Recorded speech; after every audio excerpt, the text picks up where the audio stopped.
सभी सुनने वालों को मेरा सादर प्रणाम। एको न त्रिंशो अध्याय अर्थात 29वां अध्याय। नारायणं नमस्कृत्य नरं चैव नरोत्तमं देवीं सरस्वतीं व्यासं ततो जयमुदीरयेत। पुण्यशील सुशील बोले, हे विभो, गोलोक को चलो, यहाँ देरी क्यों करते हो? तुमको पुरुषोत्तम भगवान का सामीप्य मिला है। कदर्य बोला, मेरे बहुत कर्म अनेक प्रकार से भोगने योग्य हैं, परंतु हमारा उद्धार कैसे हुआ जिससे गोलोक प्राप्त हुआ? जितनी वर्षा की धाराएं हैं, जितने तृण हैं, पृथ्वी पर धूलि के कण हैं, आकाश में जितनी ताराएं हैं, उतने मेरे पाप हैं। मैंने यह सुंदर तथा मनोहर शरीर कैसे प्राप्त किया? हे हरि भगवान के प्रिय, इसका अति उग्र कारण मुझसे कहिए। श्री नारायण बोले, कदर्य के इस प्रकार वाणी को श्रवण कर हरि के दूतों ने कहा, अहो, आश्चर्य है हे देव, आपने इस पद की प्राप्ति का कारण महान साधन कैसे नहीं जाना? हे प्रभु, सबसे उत्तमोत्तम विष्णु का प्रिय महान पुण्य फल को देने वाला पुरुषोत्तम मास नाम से प्रसिद्ध मास को क्यों नहीं जाना? उस पुरुषोत्तम मास में देवताओं से भी न होने वाला तप तुमने किया है। हे महाराज, वन में वानर शरीर से अज्ञान में वर तप भया, मुख रोग के कारण अज्ञान से अनाहार व्रत हो गया, और तुमने बंदर पने की चंचलता वश वृक्ष से फलों को तोड़कर पृथ्वी पर फेंका। उन फलों से दूसरे मनुष्य तृप्त हुए। अंतःकरण में विशेष दुख होने से पानी भी नहीं पान किया। इस तरह पुरुषोत्तम मास में अज्ञानतावश तुमसे तीव्र तप हो गया। हे अनग, फलों को फेंकने से परोपकार भी हो गया। वन में घूमते घूमते शीत वायु घाम को सहन किया, और श्रेष्ठ तीर्थ में सुंदर महातीर्थ में 5 दिन गोता लगाया, जिससे श्री पुरुषोत्तम मास में तुमको स्नान का पुण्य प्राप्त हो गया। इस प्रकार तुम्हारे रोगी के अज्ञान से उत्तम तप हो गया। सो यह सब सफल भया, और तुमने इस समय अनुभव किया, जब बिना समझे पुरुषोत्तम मास के सेवन हो जाने से तुमको यह फल मिला, तो मनुष्य इस पुरुषोत्तम मास के उत्तम महात्म्य को जानकर श्रद्धा से विधि पूर्वक कर्म करे तो उसका कहना ही क्या है। तुमने अपना जो अर्थ साधन किया, वैसा करने को कौन समर्थ है? पुरुषोत्तम भगवान को और कोई वस्तु प्रीति को देने वाली नहीं है। इस भरत खंड में अति दुर्लभ मनुष्य योनि में जन्म लेकर जो पुरुषोत्तम भगवान की सेवा करते हैं, जिस पुरुषोत्तम मास में एक भी उपवास के करने से मनुष्य पाप पुंज से छूट जाता है, वहां तुमने महीनों उपवास किया। इस उग्र तपस्या का फल कहाँ जाएगा? इस मास के समान वे प्राणी धन्य और कृतकृत्य हैं। वे सदा भाग्यवान पुण्य कर्म के करने वाले पवित्र हैं, और उनका जन्म सफल है, जिनका सब में उत्तम पुरुषोत्तम मास स्नान दान जब से व्यतीत हुआ है। श्री पुरुषोत्तम मास में दान, पितृ कार्य, अनेक प्रकार के तप, ये सब अन्य मास की अपेक्षा कोटि गुना अधिक फल देने वाले हैं। जो पुरुषोत्तम मास के आने पर स्नान दान से रहित रहता है, उस नास्तिक पापी शठ धर्मध्वज खल को धिक्कार है। श्री नारायण बोले, पुण्यशील और सुशील से वर्णित अनेक अदृष्ट को सुनकर चकित होता हुआ कदर्य प्रसन्न हो रोमांचित हो गया। तीर्थ के देवताओं को नमस्कार कर बाद कालंजर पर्वत को नमस्कार किया, और वन के देवताओं को तथा गुल्म लता वृक्ष को नमस्कार किया। बाद विनय से युक्त हो विमान की प्रदक्षिणा कर मेघ के समान श्याम वर्ण सुंदर पीतांबर को धारण कर वह कदर्य विमान पर सवार हो गया। संपूर्ण देवताओं के देखते हुए गंधर्व आदि से स्तुत्य और किन्नर आदि को से बार बार बाजा बजाए जाने पर इंद्र आदि देवताओं ने प्रसन्न होकर पुष्प वृष्टि को करते हुए उसका आदर पूर्वक पूजन किया। फिर आनंद से युक्त योगियों को दुर्लभ गोप गोपी गौओं से सेवित रास मंडल से शोभित गोलोक को गया। जरा मृत्यु रहित जिस गोलोक में जाकर प्राणी शोक का भागी नहीं होता, उस गोलोक में यह चित्र शर्मा पुरुषोत्तम मांस के सेवन से गया। ब्याज से पुरुषोत्तम मांस के सेवन से वानर शरीर छोड़कर 2 भुजाधारी मुरली हाथ में लिए पुरुषोत्तम भगवान को देखकर बहुत प्रसन्न हुआ। श्री नारायण बोले, इस आश्चर्य को देखकर समस्त देवता चकित हो गए और पुरुषोत्तम की प्रशंसा करते अपने अपने स्थान को गए। नारद मुनि बोले, हे तपोधन, आपने दिन के प्रथम भाग का कृत्य कहा। पुरुषोत्तम मास के दिन के पिछले भाग में होने वाले कृत्य को कैसे करना चाहिए? हे बोलने वालों में श्रेष्ठ, गृहस्थ के उपकार के लिए मुझसे कहिए, क्योंकि आपके समान महात्मा सदा सबके उपकार के लिए विचरण करते रहते हैं। श्री नारायण बोले, प्रातःकाल के कृत्य को विधि पूर्वक समाप्त कर बाद मध्याह्न में होने वाली संध्या को करके तर्पण को करें। देव, मनुष्य, पशु, पक्षी, सिद्ध, यज्ञ, सर्प, दैत्य, प्रेत, पिशाच, नाग, ये सब जो अन्न की इच्छा करते हैं वे सब मेरे से दिए गए अन्न को ग्रहण करते हैं। फिर पंच महायज्ञ को करें, उसके बाद भूत बलि को करें और काक, कुत्ता को श्लोक पढ़ता हुआ बलि देवे। इस प्रकार समस्त भूतों को पृथक पृथक बलि देवें। फिर विधि पूर्वक आचमन कर प्रसन्न होकर श्रद्धा से अतिथि प्राप्ति के लिए गौ धोने के समय तक द्वार का अवलोकन करें। यदि भाग्य से अतिथि मिल जाए तो बुद्धिमान प्रथम वाणी से सत्कार करके उस अतिथि का देवता के समान पूजन करे और यथाशक्ति अन्न जल से संतुष्ट करे। फिर विधि पूर्वक सब व्यंजन से युक्त सिद्ध अन्न से निकाल कर भिक्षु और ब्रह्मचारी को भिक्षा देवें। सन्यासी और ब्रह्मचारी ये दोनों सिद्ध अन्न के मालिक हैं। इनको अन्न न देकर भोजन करने वाला चंद्रायण व्रत करे। प्रथम सन्यासी के हाथ पर जल देकर भिक्षान देवें तो वह भिक्षान मेरु पर्वत के समान और जल समुद्र के समान कहा गया है। सन्यासी को जो मनुष्य सत्कार करके भिक्षा देता है उसको गोदान के समान पुण्य होता है। इस बात को यमराज भगवान ने कहा। फिर मौन होकर पूर्व मुख बैठकर शुद्ध और बड़े पात्र में अन्न को रखकर प्रशंसा करता हुआ भोजन करे। अपने आसन पर अपने बर्तन में एक वस्त्र से भोजन नहीं करे। स्वयं आसन पर बैठकर स्वस्थ चित्त प्रसन्न मन होकर जो मनुष्य अकेला ही अपने कांसे के पात्र में भोजन करता है तो उसके आयु, प्रज्ञा, यश और बल ये 4 बढ़ते हैं। दिन में सत्यम त्वर्तेन परिशिंचामि, रात्रि में ऋतुम वा सत्येन परिपिंचामि। इस मंत्र से हाथ में जल लेकर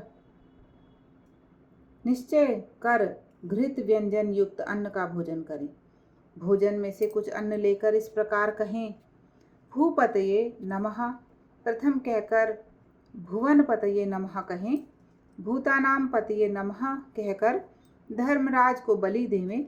फिर चित्रगुप्त को देकर भूतों को देने के लिए यह कहें, जिस किसी जगह स्थित भूख प्यास से व्याकुल भूतों की तृप्ति के लिए यथा सुख यह अक्षय अन्न होवे। प्राणाय, अपानाय, व्यानाय, उदानाय, बाद समानाय कहें। प्रणव प्रथम उच्चारण कर अंत में स्वाहा पद जोड़कर घृत के साथ 5 ग्रास जीवा से प्रथम निगल जाएं, दांतों से न दबाएं। फिर तन्मय होकर प्रथम मधुर भोजन करें। नमक के पदार्थ और खट्टा पदार्थ मध्य में, कड़वा तीखा भोजन के अंत में खाएं। पुरुष प्रथम द्रव्य पदार्थ भोजन करे, मध्य में कठिन पदार्थ भोजन करे, अंत में पुनः पतला पदार्थ भोजन करे तो बल और आरोग्य से रहित नहीं होता। मुनि को 8 ग्रास भोजन के लिए कहा गया है। वानप्रस्थाश्रमी को 16 ग्रास भोजन के लिए कहा गया है। गृहस्थ आश्रमी को 32 ग्रास भोजन कहा गया है और ब्रह्मचारी को अपरिमित ग्रास भोजन के लिए कहा गया है। द्विज को शास्त्र के विरुद्ध भक्ष्य, भोज्य आदि पदार्थों को नहीं खाना चाहिए। शुष्क और बासी पदार्थों को विद्वानों ने खाने के अयोग्य बताया गया है। घृत दूध को छोड़कर अन्य वस्तु सशेष भोजन करे। भोजन के बाद उस शेष को अंगुलियों के अग्रभाग में रखकर अंजलि जल से पूर्ण कर उसका आधा जल पी जाएं और अंगुलियों के अग्रभाग में स्थित शेष को पृथ्वी में देकर ऊपर से अंजलि का शेष आधा जल दे। विद्वान उसी जगह इस मंत्र को पढ़ता हुआ सिंचन करे।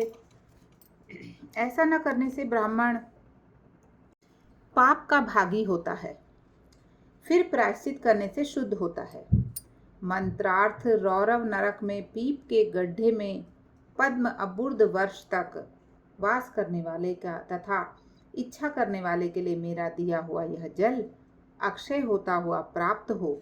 इस मंत्र के जल से सिंचन कर दांतों को शुद्ध करे। आचमन कर गीले हाथ से पात्र को कुछ हटाकर उस भोजन स्थान से उठकर बाहर बैठकर स्वस्थ होकर मिट्टी और जल से मुख हाथ को शुद्ध कर 16 कुल्ला करें। शुद्ध हो सुख से बैठकर इन 2 मंत्रों को पढ़ता हुआ हाथ से उदर को स्पर्श करें। अगस्त्य, कुंभकर्ण, शनि, बड़वा, नल और पंचम भीम को आहार के परिपाक के लिए स्मरण करें। जिसने आतापी को मारा और वातापी को मार डाला, समुद्र का शोषण किया, वह अगस्त मेरे ऊपर प्रसन्न हो। बाद प्रसन्न मन से श्री कृष्ण देव का स्मरण करें। फिर आचमन कर तांबूल भक्षण करें। भोजन करने बैठकर पर ब्रह्म श्री कृष्ण का उत्तम मार्ग के अविरोधी उत्तम शास्त्रों के विनोद से विचार करें। बाद बुद्धिमान अध्यात्म विद्या का श्रवण करें। सर्वथा आजीविका से हीन मनुष्य भी एक मुहूर्त स्वस्थ मन होकर श्रवण करे।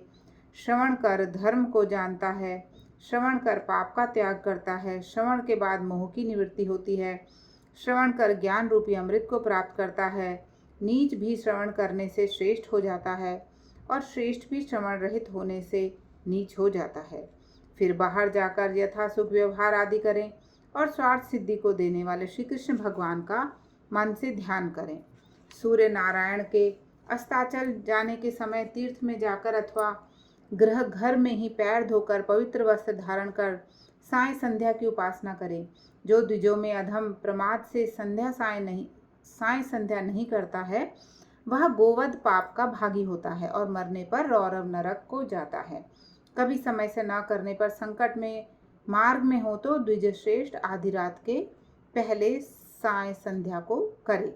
जो ब्राह्मण श्रद्धा के साथ प्रातः, मध्याह्न और साय संध्या की उपासना करता है, उसका तेज घृत छोड़ने से अग्नि के समान अत्यंत बढ़ता है। सायकाल में सूर्य नारायण के आधा अस्त होने पर प्राणायाम कर आपो हृष्टा इस मंत्र से मार्जन करें और सायकाल को अग्निश्चमा इस मंत्र से आचमन करें और प्रातःकाल सूर्यश्चमाम इस मंत्र से आचमन करें। पश्चिम मुख बैठकर मौन तथा समाहित मन होकर प्रणय और व्याहृति सहित गायत्री मंत्र का रुद्राक्ष की माला को लेकर तारा के उदय होने तक जप करें। वरुण संबंधी ऋचाओं से सूर्य नारायण का उपस्थान कर प्रदक्षिणा करता हुआ दिशाओं को तथा पृथक पृथक दिशाओं के स्वामी को नमस्कार करें। सायं संध्या की उपासना कर अग्नि में आहुति देकर भृत्य वर्गों के साथ अल्पभोजन करें। बाद कुछ समय तक बैठ जाएं। सायंकाल और प्रातःकाल भोजन की इच्छा नहीं होने पर भी वैश्वदेव और बलि कर्म सदा करना चाहिए। यदि नहीं करता तो पातकी होता है। शाम को भोजन कर बैठने के बाद गृहस्थाश्रमी हाथ पैर धोकर तकिया सहित कोमल शैया पर जाएं। अपने घर में पूर्व की ओर सिर करके शयन करें। ससुर के घर में दक्षिण की ओर सिर करके शयन करें। परदेश में पश्चिम की ओर सिर करके शयन करें, परंतु उत्तर की ओर सिर करके कभी शयन नहीं करना चाहिए। रात्रि सूक्त का जप करें और सुखशाई देवताओं का स्मरण कर अविनाशी विष्णु भगवान को नमस्कार कर स्वस्थ चित्र हों। रात्रि में शयन करें। अगस्त, माधव, महाबली, मुचुकुंद, कपिल, आस्तिक मुनि ये 5 सुखशाई कहे गए हैं। मांगलिक जल से पूर्ण घट को सिर के पास रखकर वैदिक गारुड़ मंत्रों से रक्षा करके शयन करें। ऋतुकाल में स्त्री के पास जाएं और सदा अपनी स्त्री से प्रेम करें। व्रती रति की कामना से पर्व को छोड़कर अपनी स्त्री के पास जाएं। प्रदोष और प्रदोष के पिछले पहर में वेदाभ्यास करके समय व्यतीत करें। फिर 2 पहर शयन करने वाला ब्रह्मतुल्य होने के योग्य होता है। यह सब प्रतिदिन के समस्त कृत्य समुदाय को कहा। गृहस्थाश्रमी भली भांति इसको करे और यही गृहस्थाश्रम का लक्षण है। अहिंसा, सत्य वचन, समस्त प्राणी पर दया, शांति, यथाशक्ति दान करना गृहस्थाश्रम का धर्म कहा गया है। पर स्त्री के से भोग नहीं करना, अपनी पत्नी की रक्षा करना, बिना दी हुई वस्तु को नहीं लेना, शहद मांस को नहीं खाना। यह 5 प्रकार का धर्म बहुत शाखा वाला, सुख देने वाला है। शरीर से होने वाले धर्म को उत्तम प्राणियों को करना चाहिए। श्री नारायण बोले, संपूर्ण वेदों में कहा हुआ यह उत्तम चरित्र गृहस्थ आश्रम का लक्षण है। हे मुने, इसको लोक के हित के लिए संक्षेप में लक्षण के साथ आपसे मैंने अच्छी तरह कहा है। इति श्री बृहन्नारदीय पुराणे पुरुषोत्तम मास महात्म्ये श्री नारायण नारद संवादे अहृक कथनम नाम 39 अध्यायः। जय जय नारायण नारायण हरि हरि, स्वामी नारायण नारायण हरि हरि। तेरी लीला प्रभु है न्यारी न्यारी, हरि हरि। तूने संकट टारे भारी भारी, हरि हरि। जय जय नारायण नारायण हरि हरि। बोले श्री नारायण भगवान की जय।